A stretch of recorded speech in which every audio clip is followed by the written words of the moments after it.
નમસ્કાર મિત્રો ખેડૂતોના હિતમાં ખૂબ જ મહત્વનો નિર્ણય સરકારે લીધો છે કે ભાઈ બિન ખેતી કોઈ પણ વ્યક્તિ બિન ખેડૂત કોઈ પણ વ્યક્તિ હોય એને જો ગણોતની જમીન વેચી હશે તો એ ફક્ત 3 મહિનાની અંદર પરત મળી જશે અને જે તે ખેડૂત હોય તો એને પરત મળવા પાત્ર રહેશે।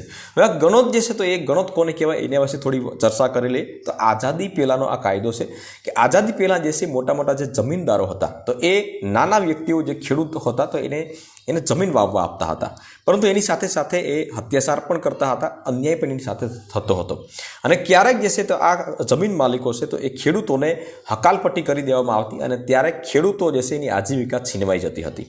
તો એટલા માટે જે છે એ સમયની અંદર ખેડૂતો પ્રત્યે જે છે એ કાયદો બનાવવામાં આવ્યો કે ભાઈ ખેડે એની જમીન અને જમીનદારો હોય તો એ ખેડૂતોને જે છે એ ગમે ત્યારે પણ હકાલપટ્ટી નહીં કરી શકે। તો આ નિયમની અંદર બીજી પણ એક અમુક મુદ્દાઓ હતા કે આ જમીન જે છે તો એ નવી શરતની જમીન ગણાતી હતી અને આ જમીન જે છે કોઈ પણ વ્યક્તિને વેચી ન શકે અથવા તો કોઈ પણ બિન ખેતી વ્યક્તિ હોય તો એને વેચી ન શકે।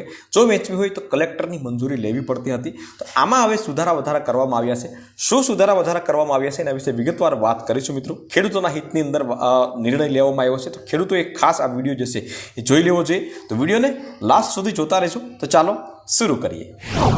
તો ગણોત જમીન બાબત સરકારનો જે મહત્વનો અને મોટો નિર્ણય ખેડૂતોના હિતમાં જે આવ્યો છે તો એના વિશે આપણે વિગતવાર વાત કરીશું। આપણે સૌપ્રથમ જે છે મુદ્દાઓની વાત કરીએ કે ભાઈ કયા મુદ્દાઓ આમાં આવરી લેવામાં આવ્યા છે। તો ખેતીની જમીન સુરક્ષિત રાખવી એક મુદ્દો છે। ગેરકાયદેસર જમીનનો કબજો જે છે તો એ કોઈએ કરેલો હશે તો એ હવે કલેક્ટર શ્રી છૂટો કરી શકશે અને જે મૂળ ખેડૂત જે છે તો એને આપી શકશે એવી છત્તા જે છે આમાં પ્રાવધાન છે। જમીન કબજા પર જો કોઈએ કર્યો હશે, બિન ખેડૂત વ્યક્તિએ ખેતીની જમીન ઉપર કબજો કર્યો હશે તો તેને 3 ગણો દંડ ભરવો પડશે અમુક સમય મર્યાદામાં અને 3 મહિનામાં મૂળ માલિકને જમીન પાછી અપાવવાની કમ્પલસરી રહેશે, બરાબર। તો આ બધી વસ્તુ હવે કલેક્ટરને સત્તાઓ ગવર્મેન્ટે આપી દીધી તો આ બધી વસ્તુ કલેક્ટર શ્રી કરી શકશે। હવે વિગતવાર વાત કરીએ આપણે મિત્રો તો ગાંધીનગર રાજ્ય વિધાનસભાના બજેટ સત્રમાં મહેસૂલ રાજ્યમંત્રી સંજયસિંહ મૈડા દ્વારા સૌરાષ્ટ્ર ઘરખેડ ગણોત વહીવટી પતાવટ અને ખેતીની જમીન વટ હુકમ 1949ની કલમ 75 અને 75 એમાં જે સુધારા વધારા કરવામાં આવ્યા છે તો તે વિધાનસભા ગૃહ ખાતે બજેટ રજૂ કરવામાં આવ્યા છે અને જે સર્વાનુમતે પસાર પણ થઈ ગયું છે। હવે હાલ જે છે મુખ્ય જુદા જુદા આ ગણોત જમીનને બાબત જે છે 3 કાયદાઓ છે અને એમાં ખેડૂતો જે છે એ પણ ગૂંચવણમાં મૂંઝાય છે। કયો કાયદો છે તો કે ભાઈ ગુજરાત ભાડુઆત અને ખેતીની જમીન અધિનિયમ 1948, સૌરાષ્ટ્ર ઘરખેડ ગણોત વ્યવસ્થા પટવત અને ખેતીની જમીન અધિનિયમ 1949, ગુજરાત ભાડુઆત અને ખેતીની જમીન વિદર્ભ અને કચ્છ વિસ્તારો અધિનિયમ 1958 આ 3 કાયદાઓ છે। વ્યક્તિ જમીનનો અનઅધિકૃત રીતે ભોગવટો અથવા તો ખોટી રીતે જમીનનો કબજો કર્યો હોય તો તે જિલ્લા કલેક્ટર દ્વારા સંક્ષિપ્ત કાર્યવાહી કરી અને જમીન ખાલી કરાવવાની જોગવાઈ હતી અત્યાર સુધી, પરંતુ ગેરકાયદેસર તબદીલીના કિસ્સામાં એ જમીન જે છે મૂળ માલિક મતલબ કે જેની જમીન હતી એને આપવી અથવા તો શ્રી સરકાર કરવી મતલબ કે સરકાર હસ્તગત કરવી તો એની કોઈ સ્પષ્ટતા જે છે એ કાયદામાં ન હતી ને આ ગૂંચવણભરી વસ્તુ હતી, તો બરાબર। તો એને સુધારવામાં આવી છે, એના વિશે આપણે આગળ વાત કરીએ કે કલમ નંબર 75A હેઠળ જો કોઈ વ્યક્તિ ખેડૂત ન હોય તેવી વ્યક્તિ અથવા તો કોઈ સંસ્થા કે કંપની તરફેણમાં ખેતીની જમીનની તબદીલી મતલબ કે એને વેચાણ થયેલી હોય, એને કબજો કરેલો હોય તો તેવી વ્યક્તિ અથવા તો સંસ્થા ઉપર આવી જમીનની હાલની જંત્રી કિંમતની રકમના 3 ગણો દંડ ભરવાની જોગવાઈ છે। તેથી જમીન ખાલી કરાવી કબજો મેળવવા કલેક્ટર આપમેળે અથવા તો જમીનમાં હિત ધરાવતી કોઈ વ્યક્તિની અરજીના આધારે કાર્યવાહી હવે કરી શકશે। જો વેચાણ ગેરકાયદેસર જણાશે કલેક્ટરને તો કલેક્ટર 3 મહિનાની મુદતમાં જમીન વેચનારને જમીન પરત કરવા જણાવવામાં આવશે અને ખરીદનારે તે જમીન પર પરત કરવાની રહેશે, મતલબ કે જેણે જમીન લીધી છે બિન ખેડૂત વ્યક્તિએ તો તેણે જેની પાસેથી લીધી છે તો તેને પરત કરવાની રહેશે અને જો નક્કી કરેલા મુદતમાં મતલબ કે 3 મહિનાની અંદર જમીન પરત નહીં કરે તો પછી કલેક્ટર જે છે તો એ વેચાણ ગેરકાયદેસર જાહેર કરશે અને એ જમીન જે છે એ સરકાર હસ્તગત લેવામાં આવશે। ખેડૂતોના હિતનું આ પ્રમાણે રક્ષણ કરશે।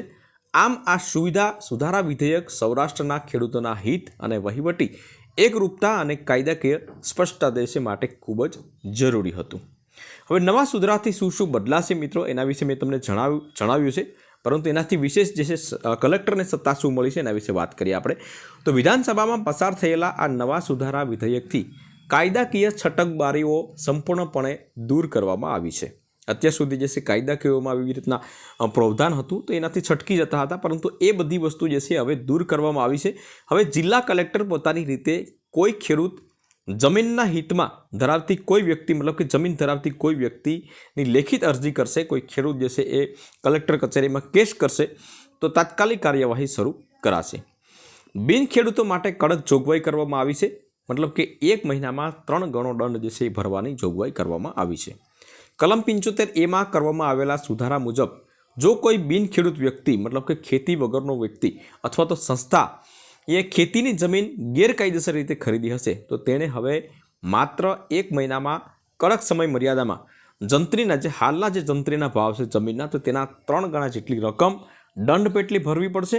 અને સાથે સાથે દંડ પેટે ભરવી પડશે તો એટલું જ નહીં, પરંતુ જેટલી પણ તેણે જમીન લીધી હશે તો તે મૂળ માલિકને, મતલબ કે જે ખેડૂત પાસેથી લીધેલી હશે તો એને પરત કરવાની રહેશે. તો આ છે જોગવાઈ. મિત્રો ખાસ બાબત મિત્રો તમને જણાવવાની છે કે જે મિત્રો ફેસબુકમાં આ વિડીયો જોતા હોય તો એણે આવા વિડીયો જો તમે જોવા માગતા હોય તો યુટ્યુબમાં તમે ગુજરાતીમાં કાયદાની વાતો સર્ચ કરશો તો એમાં એક આપણી યુટ્યુબ ચેનલ આવશે, બરાબર, એ સબસ્ક્રાઈબ કરી લેશો તો આવા જ વિડીયો છે તમે જોઈ શકશો.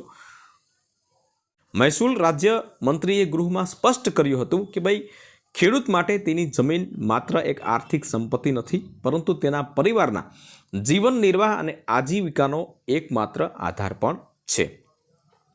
આ સુધારાથી જમીન માફિયાઓ પર લગામ કસાશે અને વહીવટી પારદર્શિતા આવશે.